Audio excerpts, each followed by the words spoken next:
Apa.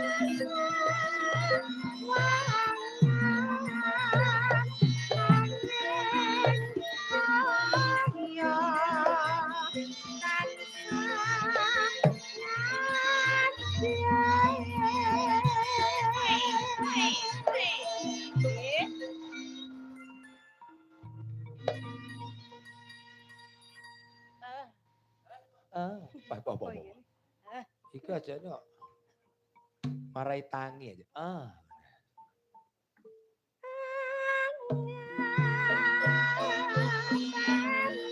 Yo.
Nggih. Wah, jan ya.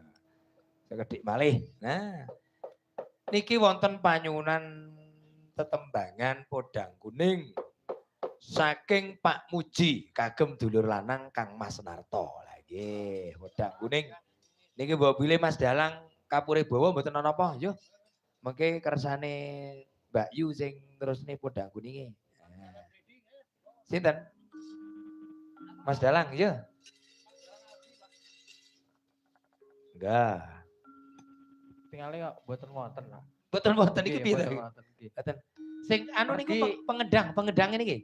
Mergi anu napa rencang-rencang niki pun anu suarane niku radi nggih gerak. Gerok. Nggih. Geroke pripun? Nggih saking laris leh nabuh ngeten ngoten niki. Ngatos gerok. Sopi pengendange. Mas Mas Putut. Mas Putut monggo. Putut monggo Mas. Monggo Mas. Sinawang tatan